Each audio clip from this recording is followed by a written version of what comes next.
If you're thinking of moving into Lisbon in the next few months or year, then this video is for you so that you can be able to know exactly what to expect if you are looking for an apartment in Lisbon Central. If it is not for you, please go ahead and share it to somebody else who might benefit from it, and so that we can keep on growing this community. Now, I do not personally recommend living in Lisbon Central. It's a personal choice. However, if you really do want to stay in Lisbon Central, then go ahead and take a pen and paper so that you can be able to check out all the pointers that I will share. Of course, there are many other pointers that you need to be aware of. However, these are possibly the main pointers that you need to be aware about. The first thing first is the noise levels, because I have had an experience with the noise levels in Lisbon Central and I wouldn't want anyone else to have it, even my worst enemy, let me tell you. So the noise levels in this case would be from public transport systems like the metros, the trams, the trains, pretty much anything that is close, any apartment that is close to any one of this, then you will have to adjust quite a lot, because either you will be hearing the underground noise from the metro or the train station that is close to you. This would be, for instance, in Romareiro, Cetrios, Intercampos. If your apartment is very, very close to these train stations, then you will definitely be hearing the trains every single time, and this is not going to be a very good thing for you in terms of your quality of life. If you're working from home especially, then this is going to disturb you quite a lot.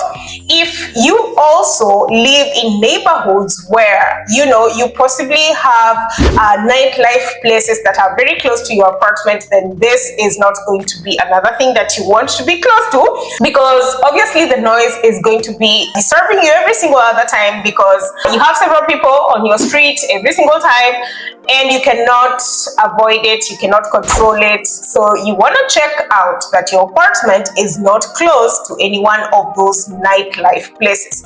Another thing that you also need to make sure of is the flight path. So if your apartment is close to a flight path, girl, you don't want to be there, because you will hear the planes landing and taking off every other single 5 minutes, and sometimes they actually don't stop until maybe it's midnight or 1 a.m. and it can be very annoying. Now, I used to live in Campolid and I had this experience for 1 whole year. I had to adjust my whole life around it, which was not the best quality of life. Now, if you are looking to live in Lisbon Central, you want to avoid these areas, and I will give an example of these areas that experience this noise. Would be areas in Campolid, obviously, Saldanha, São Sebastião, some areas in Parque das Nações, some areas in Alvalade. So please make sure that you do your own research so that you do not have to readjust. Now, you also need to check out if your apartment is close to a tram station or perhaps maybe public buses. I mean, they might not make so much of noise, but if your street is super busy, then you also need to check this out. So that's quite the research on its own, and you can really just cross out some of the areas within no time. Also check out the metro line, the yellow, the red, the green, and the blue line, and see whether your apartment is in close proximity to any one of these lines. Now, the second thing that you need to check out is when your apartment was actually built, and this is going to determine the energy levels of your apartment, and you can be able to see this even on sites like Idealista. You can be able to see the class level of that apartment, and this is going to act as a guide for you, because Portuguese houses are not insulated, which means that they can get very cold during winter inside the house and very hot during summer inside the house. So you want to make sure that you are getting into an apartment that has good energy level, and especially in Lisbon Central, there are some houses which are quite dated and they are very good looking. However, during winter you will need coats and coats and coats, or maybe you will have to use a heater and it will drive up your bills, and this can really negate the experience that you have have in a house in Lisbon Central. So you want to make sure that you ask this from your landlord, or if you're buying the apartment, then make sure that this is information that has been given to you so that you can make an informed decision. Another thing that you obviously want to check out is the safety. Lisbon is relatively safe, and if you are living alone, you can easily maneuver, and most of the areas are quite safe. Obviously, there are areas which are not as safe, and I would say that you do your own research depending on your lifestyle, because this is a lifestyle thing. I wouldn't quite tell you that, you know what, this area is not safe, because some people might find it as safe as possible. I personally avoid areas within Intendant, Martin Moniz, not for any other reason, but just because there are some pockets of places which are not as safe, and this is definitely up to you. If you find these areas quite trendy and you want to immerse yourself into these areas, then this is definitely up to you. You can even find some very modern places where crime is also occurs once in a while, places for instance like in Park des Nações, and you can find like some 1 or 2 days where there's pickpocketing and such kind of thing. So it's not to say that Lisbon is a safe haven. There are crimes that happen, but they're not as much. Honestly, it's just petty crime. So you want to make sure that your apartment is not close to those dingy areas that make you feel uncomfortable, especially if you're living alone.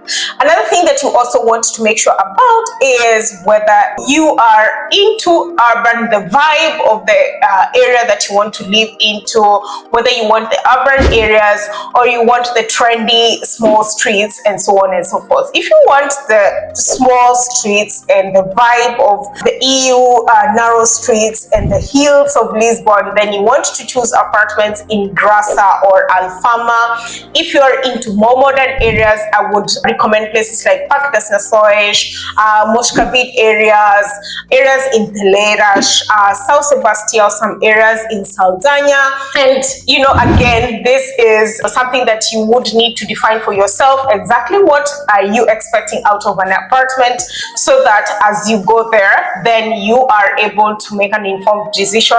Other areas that are quite trendy and have great communities would be areas like in Belém. You would find others areas in Alcantara.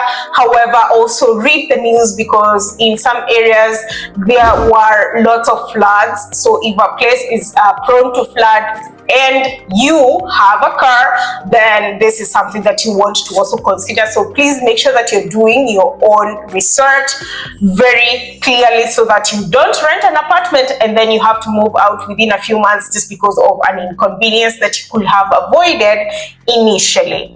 Now, another thing that you also want to consider is the proximity of your apartment to your workplace or your school area or whatever else that brought you to Lisbon. Then this is something that you need to consider in terms of maybe public transport. I mean, Lisbon Central is very well served by public transport, is quite accessible, and you have the buses, the trains, the trams, quite accessible. However, you also want to make sure that your apartment is in a way where you don't have to commute so much if that's not your thing. For me, I was like, you know what, I've commuted way more in Nairobi. I could not care less commuting maybe 1.5 hours or maybe up to 2 hours. It's fine for me. However, for some people might not be okay. So you want to consider this factor. And the other thing that you also want to make sure of is, because if you are using a bus or maybe you're driving in Lisbon Central, then sometimes there would be so much traffic that it takes you so much time to get to where you need to get. And this is a factor to consider, because you also need to save time in the city center. You need to do A, B, C, D, E all the time. And maybe that's why Lisbon people are always in a hurry. I don't know, but maybe, yeah, I mean, I've been in Lisbon before, so I was always in a hurry. So you want to make sure that this is something you check out. Now, there are several other factors that you definitely want to make sure of in terms of the cost of the housing, and obviously, because I've mentioned on this channel that the cost of the houses in Lisbon Central is quite on the high. If you're lucky enough to even get a T1 at €1,000 or €1,200, then you are super super duper lucky. Other things that you want to make sure of is, the proximity to amenities. The good thing about Lisbon, most of the neighborhoods, they do have great amenities in very close proximities. So you don't have to worry about the proximity to a supermarket or a gas station or a market, an open air market.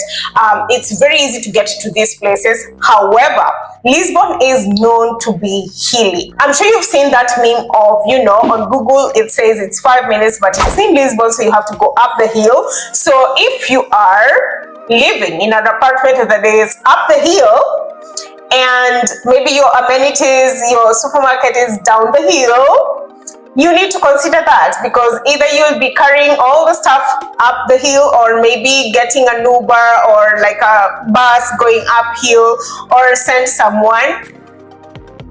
You need to make sure that this is not going to be an inconvenience for you, because again, this can be quite a lot. Now I'm going to leave this video at that so that it's not too long, but these are some of the main factors that you really have to do your own research so that you're making an informed choice and you're crossing out some of the areas such that you're left with, the areas that you would prefer to live in. I personally will have a bias in living in areas like in Peleiras, for instance, which is not as known by too many people, or in areas like Moscavide, or in Parque das Nações, but some of the areas in Parque das Nações or Moscavide, I would easily live in places like Olivais.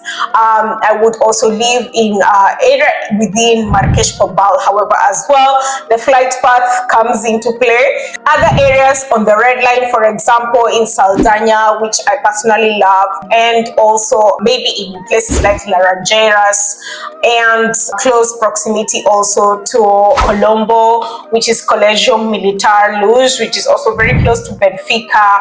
These are some of the areas I would personally choose if I was to live in Lisbon Central. I don't live in Lisbon Central anymore, but these are some of the areas that I would personally choose. Again, the choice is obviously yours. Lisbon is not as large. Once you cross out some of these places, you will be left with exactly what you want. I hope this video has given you some pointers, and please go ahead and comment and let me know which would be your choices, and so that we can keep this community growing. Once again, a quick mention of Skyscanner. So if you're flying into Lisbon and you're trying to check out your flight and you're trying to simulate your flight, Skyscanner is going to be your friend, and Skyscanner is ready to give 100 of you a great discount. So please check out the link on the description box below so that you can be able to get a very good discount as soon as you scan your flight and click on book. Then you will get a great discount. So please check out that link. And also, if you're thinking of moving to Lisbon and the first few days you haven't got your SIM card, then you can check out Airalo. Airalo is a partner that will give you internet as you go. You don't need to buy a SIM card immediately. They can support you maybe for 1 week or 2 weeks in Lisbon as you settle in, and before you buy a physical SIM card, then you can buy internet bundles, and you don't have to change your SIM card as of yet, and they are ready to also give you a discount. So please check out the link on the description box below so that you can be able to see what I mean. I do hope this video has been of help to you. So until next time, keep subscribed. Bye.